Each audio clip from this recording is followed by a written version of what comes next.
આમ તો મેં એવું વિચાર્યું હતું કે વાર્તાજીમાં થોડો વધારે સમય રાખીશું, કારણ કે 10મો પ્રસંગ મોટો છે.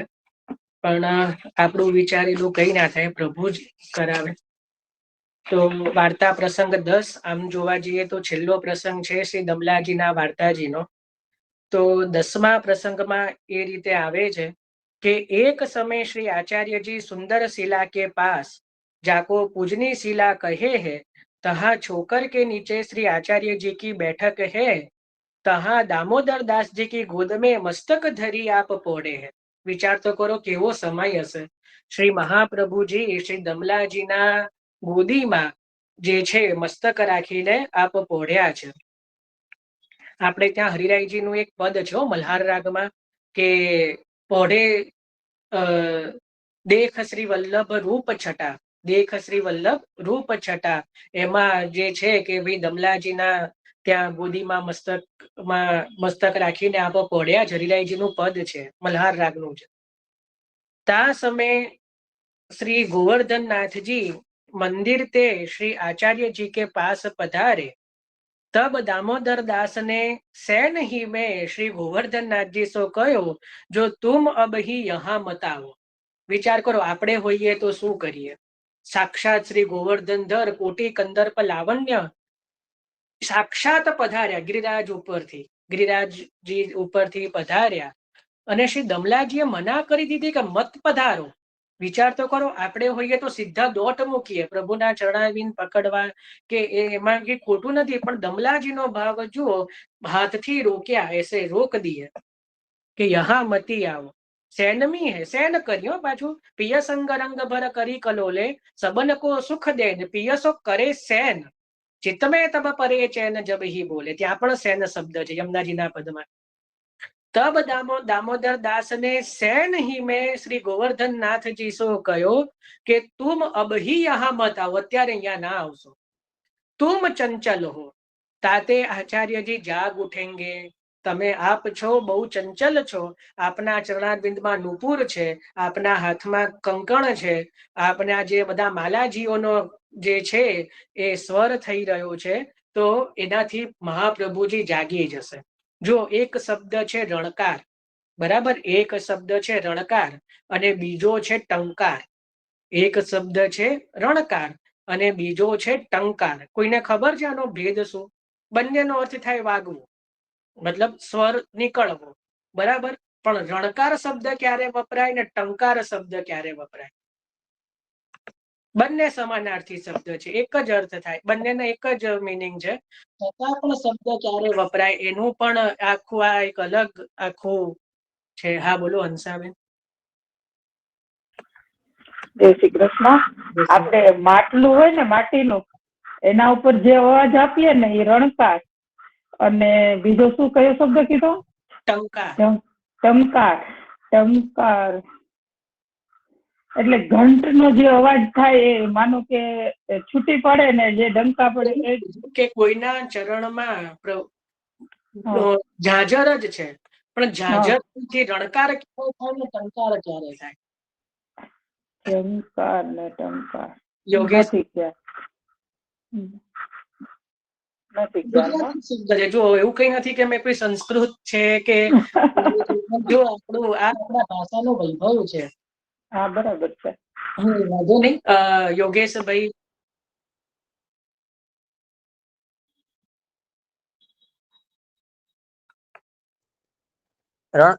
પેલા ધનુષ્ય નો ટંકાર આવે અને પેલામાં રણકાર આવે. પણ ક્યારે રણકાર, પેલામાં રણકાર આવે ને પેલામાં ટંકાર આવે, એમાંથી મારે શું સમજવાનું? ટંકાર શબ્દ છે ને એ એક જ એના માટે એલર્ટ માટે આવે છે. જયારે આપણે સાહિત્યમાં કે ભાઈ ધનુષ્ય નો ટંકાર થયો, ધનુષ્ય નો ટંકાર થયો, અને પેલામાં રણકાર શબ્દ શું છે કે સ્વામીજી પધારતા હોય, ઠાકોરજીના જે ઝાંઝર નો હોય એમાં રણકાર આવે. કોઈ સુંદર સ્ત્રી હોય ને ઝાંઝર વિચારતા રણકાર શબ્દ વપરાય છે. એટલે સાહિત્યની દ્રષ્ટિએ ચરણમાં ટંકારે થાય છે. હું તમને કહું એટલે જ મેં કીધું કે ક્યારે ટંકાર થાય ને ક્યારે રણકાર થાય, એના પરથી પ્રભુને ખબર પડે કે કઈ લીલા છે. કમલેશભાઈ. યુદ્ધની વાત કરીએ તો યુદ્ધનો રણકાર થાય. આપણે ખાલી ઝાઝરની વાત કરી રહ્યા છીએ. બસ હા હા હા વાંધો નહીં. ચલો હવે આપણે લઈ લઈએ. હા બોલો વિશાખાબેન.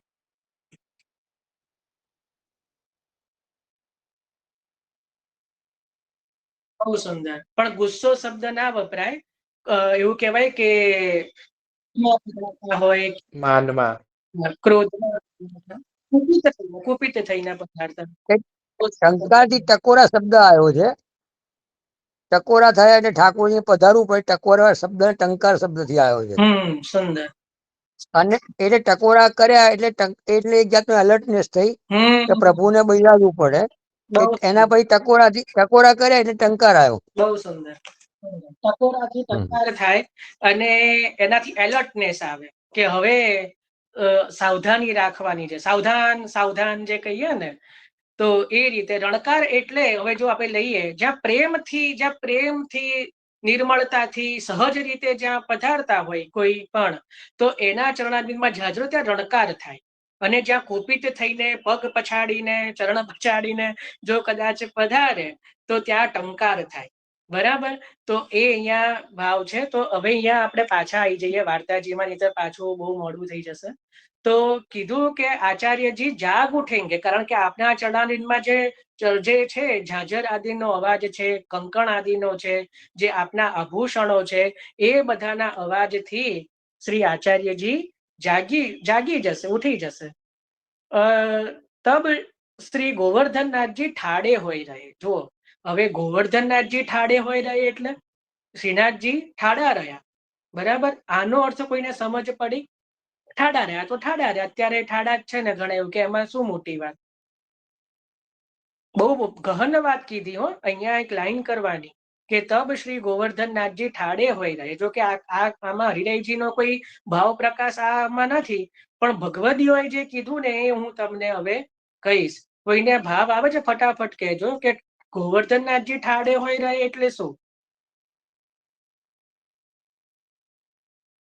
સામાન્ય ભાષામાં કહીએ કે ઉભા રહી ગયા. આપણે બી કોઈ નામ પેલું જે 4 રસ્તા ઉપર પેલું આવે ત્યાં લાલ લાઈટ, તો કેવા આપણે ઉભા રહી જઈએ. પણ અહીંયા તો ગોવર્ધનનાથજી ઠાડે હોય રહે એટલે શું થાય?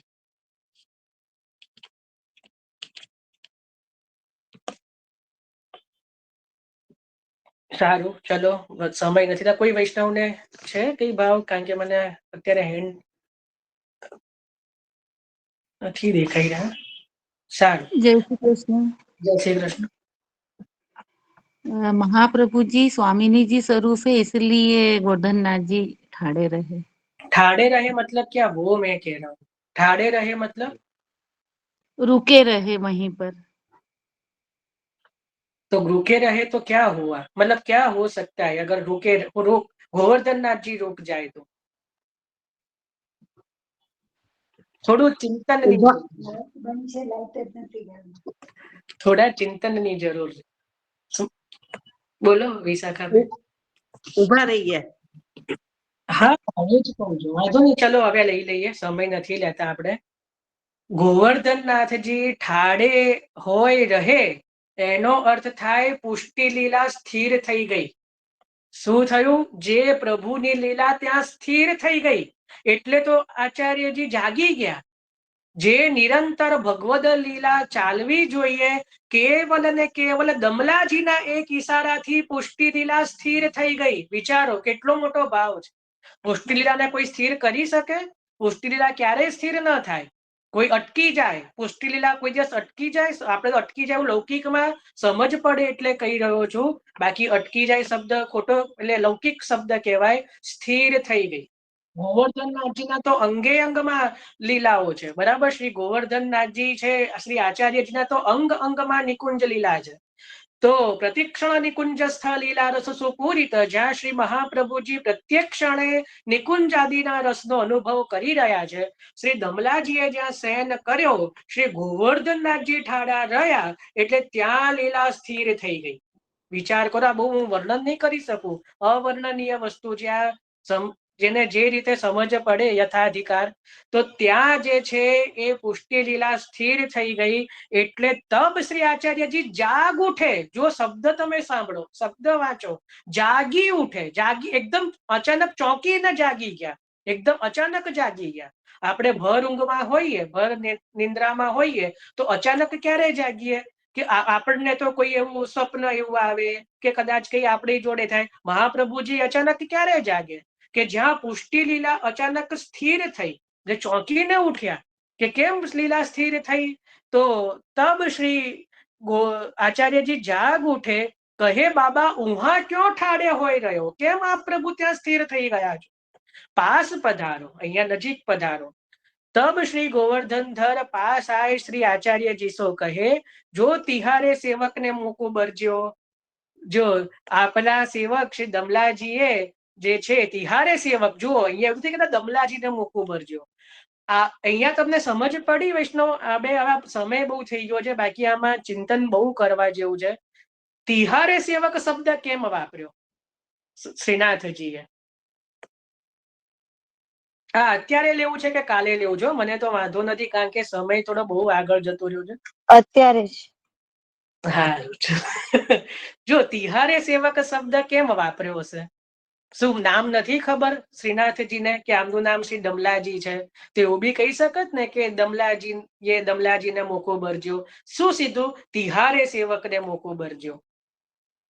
અને શું ગોવર્ધનનાથજીના સેવક નથી શ્રી દમલાજી? અપને સેવકને બરજ્યો પણ ના કીધું, આપણા સેવકે શું કીધું? તિહારે સેવકને બરજ્યો. કેવું શું જોઈતું હતું કે અપને સેવકને બરજ્યો, દમલાજીને બરજ્યો, એવું ના કીધું. શું કીધું? તિહારે સેવકને બરજ્યો. બોલો દીપાલીબેન.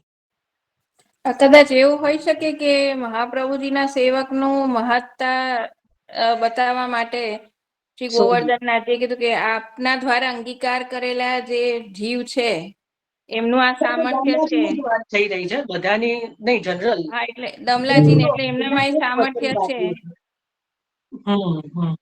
દાન બળો કે દાતા બળો? આમાં દાન દાતા ક્યાં આવ્યું પાછું? ના, એમને પૂછવામાં આવ્યું હતું ત્યારે એમણે એમ કીધું કે દાન દાતા બળો, એટલે એમણે મહાપ્રભુજીનું મહત્વ વધારે બતાવ્યું છે. અહીંયા તો શબ્દ પ્રશ્ન એ છે કે તિહારે સેવકને બરજો. પેલો કયો શબ્દ છે કે ગોવર્ધનનાથજીને કયો કે તુમ્હારે સેવકને મોકું બરજો. તુમ્હારો, તુમ્હારો જો એક વચન શબ્દ જો એના હૃદયની અંદર જ બિરાજતા હતા. તુમ્હારો સેવકને મોકું બરજો, તમારા સેવકે મને વરજો. વિચારો, એક વચન. દમલાજીની જ વાત છે આમાં. એમના હૃદયમાં જ બિરાજતા હતા. એટલે કોના હૃદયમાં કોણ બિરાજતું હતું? આમાં શું સમજવું? મહાપ્રભુજીના દમલાજીના હૃદયમાં મહાપ્રભુજી બિરાજતા હતા. એ મહાપ્રભુજી અને ઠાકોરજી બંનેમાં કઈ ફરક નહોતા સમજતા, એટલે વલ્લભના સુખાર્થે ઠાડે રહેવાનું કીધું ને, એટલા માટે કે તિહારે સેવકને. પ્રશ્ન જ નથી સમજી રહ્યા બધા. ગોવર્ધનનાથજીને તુમ્હારો સેવક એ શબ્દ કેમ વાપર્યો?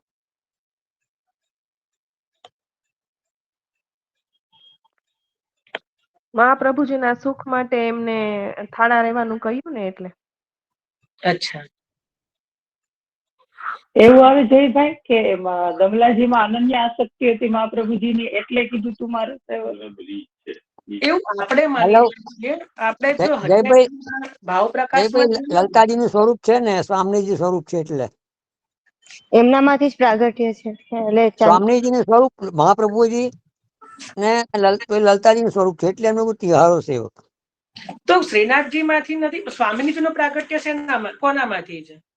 અરે ભાઈ, એ તો મેઇન સ્વામીજી જ છે ને. આમ તો એમનું સ્વરૂપાત્મક તો એમાં બતાવે છે, નવી પેઢી જોડે પડેલા. એટલે મૂળભૂત એટલે એમની સેવક, એટલે એમના સેવક કીધા લલતાજીનું પ્રાગટ્ય. લલતાજી છે પોતે, એમ ભાવાત્મકતા જોઈએ તો. હા હા, બરાબર. વાંધો નહીં, ચલો, બધાએ બહુ સુંદર જવાબ આપ્યા. આમાં હજી કોઈને કઈ? હા, બોલો. જય શ્રી કૃષ્ણ જયભાઈ, બધાને જય શ્રી કૃષ્ણ. કેવલ ને કેવલ દમલાજીનું સ્વરૂપ શ્રી વલ્લભના સ્વરૂપને દ્રઢ એટલે દ્રઢ આશ્રય સ્થાન હતું. એટલે એમ ઠાકોરજીએ એના વખાણ કર્યા કે તિહારે સેવકને મૂકો બરજ્યો. આવું છે ને, હું બધાના મનમાં એવું છે કે દમલાજીને કેવલ શ્રી મહાપ્રભુજીમાં દ્રઢ ભાવ છે, પણ આપણો જે આ વિચાર છે ને એ હરિરાયજી થી અલગ પડી જાય. જો તમને કહું, હરિરાયજી સ્પષ્ટ રીતે લખે છે કે શ્રી दमलाजी को उभय स्वरूप में समान भाव है, श्री श्रीनाथजी में અને શ્રી મહાપ્રભુજી में. ક્યાંક તો એવું આપણે વાર્તાજીમાં આવ્યું, એટલે ખબર નહીં કેમ બધાના મનમાં એવું છે કે, અને એમાં કઈ ખોટું નથી, પણ ખરેખર એવું નથી. એ પણ એક પ્રકારનો હું તો ભ્રમ જ માનું છું, કારણ કે દો મેં સમાન ભાવે એવું ત્યાં હરિરાયજી સ્વયં ભાવ પ્રકાશમાં ક્યાંક તો લખી રહ્યા છે કે શ્રી दमलाजी को दो में સમાન ભાવે, શ્રી મહાપ્રભુજીમાં પણ અને શ્રી ગોવર્ધનનાથજીમાં પણ. તો આમાં અધિક છે, આમાં ઓછો છે એવું આપણે માનીએ છીએ, પણ એવું છે નહીં એમ. કારણ હું બતાવીશ, એ વાક્ય પણ હું બતાવીશ કે જો અહીંયા હરિરાયજી જ કહી રહ્યા છે કે દોવું મેં સમાન ભાવે. કઈ નહીં, ચલો હવે આપણે લઈએ છે એનું ચિંતન કરીએ. થોડો સમય ભલે થાય. જો આના છે ને ઘણા બધા જવાબ થાય, ઘણા બધા ભાવ થાય. એક તો જેમ કદાચ દીપાલી બેને કીધું કે કોણે કીધું હવે મને યાદ નથી રહ્યું, એક તો એવું કીધું કે તિહારે સેવક એવો શબ્દ એટલા માટે વાપર્યો, એનાથી સંબંધ મહાપ્રભુજીનો બતાવ્યો. જ્યાં તિહારો સેવક કીધું ને, આ તો તમારો સેવક. આપણે પણ જો છોકરો બહુ કોઈ સારું, આપણે હું લૌકિક દ્રષ્ટાંત આપું કે બહુ સારું કોઈ મેડલ જીતીને આવે ને, તો બાપ વટમાં શું કે જોયું છોકરો તો મારો જ ને, બરાબર. ત્યાં પોતાનો સંબંધ બતાવે. અને બહુ કંકાસીઓ હોય ને તો કે તારા પર જ ગયો છે, બરાબર. ત્યાં સંબંધ બદલાઈ જાય. આપણા લૌકિક દ્રષ્ટિનો મેં આ સંબંધ બતાવ્યો, બરાબર. લૌકિક દ્રષ્ટિ સમજવામાં સરળતા રહે. આપણે બધા જ આવું કરીએ કે પેલા સગા તારા જેવા જ છે, પેલા સગા તમારા જેવા જ છે, બરાબર. તો ત્યાં સંબંધ, ત્યાં આપણા ના કહીએ આપણે, જ્યાં આપણે ગુણ દોષના દર્શન કરાવવા હોય ને ત્યાં આપણે એનો સંબંધ બતાવીએ. લૌકિકમાં પણ આ મેં લૌકિક દ્રષ્ટાંત એટલે આપ્યું કે હવે હું જે આગળ કહું ને એ સમજવામાં સરળતા રહે. અહીંયા શ્રી ગોવર્ધનનાથજીએ કીધું કે તિહારે સેવકને મોકું બરજો, એટલે શ્રી મહાપ્રભુજીનો સંબંધ બતાવ્યો કે જેવા આપ છો એવા આપના સેવક છે, એવા આપના આ સેવક. આપ જેમ એક કૃષ્ણ કીધું કે સ્વામીની રૂપા છો, તો આપની વાત મારે માનવી પડે. તો એ રીતે જે આપના આ અનન્ય સેવક, કારણ કે આપના જે છે આપના સેવક છે, એટલે મારે એની વાત પણ મારે આપની વાત માનવી પડી. સમજ પડી? થોડું હજી સરળતાથી સમજાવું. બાકી શ્રી ગોવર્ધનનાથજીએ જો દમલાજીએ જ્યાં સ્થિર રહેવાનું કીધું, તો ગોવર્ધનનાથજી સ્થિર ના પણ રહ્યા હોત ને તો કઈ ગોવર્ધનનાથજીને કઈ ખોટું ના પડે, તો ચાલતા ચાલતા પધાર્યા હોત. શ્રીનાથજીને રોકી કોણ શકે? મને કહો, શ્રીનાથજી કોનાથી રોકાઈ શકે? બરાબર. પણ દમલાજીની વાતથી રોકાયા, ત્યાં સ્થિર થયા. આખી પુષ્ટિ લીલા એક ક્ષણ માટે સ્થિર થઈ ગઈ. શ્રી મહાપ્રભુજી ચોંક્યા, આપના મનમાં માન આવ્યું કે એવું કોણ છે કે જે પુષ્ટિ લીલા જેને રોકી? સ્વામીની વત માન ના થાય. સ્વામીની વત એટલે સીધું પ્રભુએ માન મિલાપ કર્યું કે હું તો આપના સંબંધથી રોકાયો છું. સમજ પડી? નહીતર જો એવું કીધું હોત ને કે દમલાજી કે રોક્યો, તો ત્યાં મહાપ્રભુજીના માન થઈ જાત, કારણ કે બરોબરી થઈ ગઈ. શ્રી મહાપ્રભુજીની શ્રી દમલાજીની એક બરોબરી થઈ ગઈ. ત્યાં શ્રી ગોવર્ધનનાથજીએ માન મિલાપ કરાવી દીધું. એવો શબ્દ વાપર્યો કે શ્રી મહાપ્રભુજી જો સ્વામીની વત પણ આવેશથી હોય ને તો ત્યાં માન ન થાય. કેમ? કારણ કે ત્યાં ભાવ બતાવ્યો કે હું રોકાયો પણ આપના સંબંધથી રોકાયો છું. હું સ્થિર થયો, પુષ્ટિ લીલા સ્થિર થઈ, પણ કેવલ અને કેવલ આપના સંબંધથી એ શક્ય બન્યું છે. હું આને કેવી રીતે એક્સપ્લેન કરું હું નહીં સમજી શકું. સમજો તમે. અહીંયા શ્રી ગોવર્ધનનાથજીએ એ પ્રકારે શ્રી મહાપ્રભુજીની અહીંયા ઉત્કર્ષતા મહાપ્રભુજીની બતાવી. તિહારો સેવક કહેતા દમલાજીની ઉત્કર્ષતા તો થઈ જ થઈ, પણ એમનાથી પણ અધિક શ્રી ગોવર્ધનનાથજીએ મહાપ્રભુજીની ઉત્કર્ષતા બતાવી. જો તિહારો સેવક ન હોય તો હું રોકાવું નહીં. તો હું સ્થિર થયો હોત નહીં, તિહારે સેવકને મોકો બરજ્યો. એટલે આ તમારા સેવકે મને બરજ્યો ને એટલે હું સ્થિર થયો. અને એટલે આ પુષ્ટિ લીલા થોડા સમય માટે પણ સ્થિર થઈ, બાકી કોઈનામાં સામર્થ્ય નથી. આ જે સામર્થ્ય છે એ પણ આપના સંબંધથી છે. એવું શ્રી ગોવર્ધનનાથજીએ કોને કીધું? શ્રી મહાપ્રભુજીના એક જ શબ્દ દ્વારા, કે તિહારે સેવકને મોકો બરજો. એટલે મહાપ્રભુજીએ માન ન કર્યું. સમજ પડી? મહાપ્રભુજીનું માન ત્યાં નિવૃત્ત થઈ ગયું કે આપનો એ ઉત્કર્ષ છે કે આપના સેવકે મને બરજો, તો આપની જેમ જ જે છે એનું એવું સામર્થ્ય થયું. સમજ પડી કે મેં એને માન આપ્યું એની વાતને, કારણ કે એનો સંબંધ આપની જોડે છે, આપના સંબંધથી. આપનો સંબંધ યાદ કરીને મેં એની વાત માની. આનાથી વધારે હવે સરળતાથી તો હું બહુ નહીં કહી શકું, હવે જેને જે સમજમાં આવે. પણ આ બધા ભાવો મોટાઓએ બતાવ્યા છે કે તિહારે સેવકને મોકો બરજો બહુ મોટી વાત થઈ ગઈ. જ્યારે આપણે કોઈને કહીએ કે અમે તો મહાપ્રભુજીના સેવક, તો ત્યાં મહાપ્રભુજીનો સંબંધ આવ્યો. અને મહાપ્રભુજી જો એમ કે આ મારો સેવક, કેટલી મોટી વાત થઈ જાય. એસી કૃપા કીજીએ લીજીએ નામ, યમુનાજીના 41 પદમાં. અમે તો આપનું નામ લઈએ જ છે. હે યમુનાજુ, એવી કૃપા આપ એવી ક્યારેક કૃપા કરો કે એ મારી સખી તો અહીંયા આવી, એવું કરીને આપ મને ક્યારે બોલાવશે. એસી કૃપા કીજીએ લીજીએ નામ. એટલે એના બે અર્થો થાય એ પંક્તિના. યમુનાજીના 41 પદમાં કૃષ્ણદાસજીનું પદ છે કે એવી કૃપા કરો કે અમે આપનું નામ લઈએ, અને એવી પણ કૃપા ક્યારેક થાય કે નિકુંજમાં આપ અમને અમારું નામ લઈને બોલાવો કે એ સખી તું યહાં આવી. સમજ પડી? તો એ બહુ મોટી વાત થઈ જાય. તો તિહારે સેવકને મોકો બરજો, યહાં મતી આવો. શ્રી આચાર્યજી જાગી ઉઠેંગે, તાતે મેં દૂર ઠાડો રહ્યો. તબ શ્રી આચાર્યજી દામોદર દાસ ઉપર ખીજન લાગે. જો અહીંયા ખીજન શબ્દ છે ને, હવે કાલે જ જોઈશું. ખીજન લાગે જો તે શ્રી ગોवर्धननाथजी को क्यों बरजे. तब श्री गोवर्धननाथजी कहे, इनको क्यों खीजत हो. હવે પાછો પક્ષ લીધો દમલાજીનો. इनने तो अपनो धर्म राख्यो, इनको ऐसे ही चाहिए. तब श्री आचार्य जी गोवर्धनधर को गोद में बैठाए, કપોલ પરસ કરી કે કહે, બાબા કछु આજ્ઞા કરો. જો અત્યારે પણ કપોલ પરસના જ દિવસો ચાલી રહ્યા છે. આપણે પ્રભુને ગાલ ઉપર અબીર ચંદન ગુલાલ આદિનો લેપ કરીએ, બાકી પ્રભુના ગાલ ઉપર સ્પર્શ કરવાનો બહુ આપણને કઈ એવો એટલો અવસર આવતો નથી. પણ હોળી ખેલમાં આપણે કપોલ સ્પર્શ આદિ જે છે એ કરી શકીએ છીએ. તો અહીંયા પણ જે છે કે ગોદી में बैठा कपोल परस करी के कहे, बाबा कछु आज्ञा करो. तब श्री गोवर्धनधर कहे, मोकू गाय बहुत प्रिय है.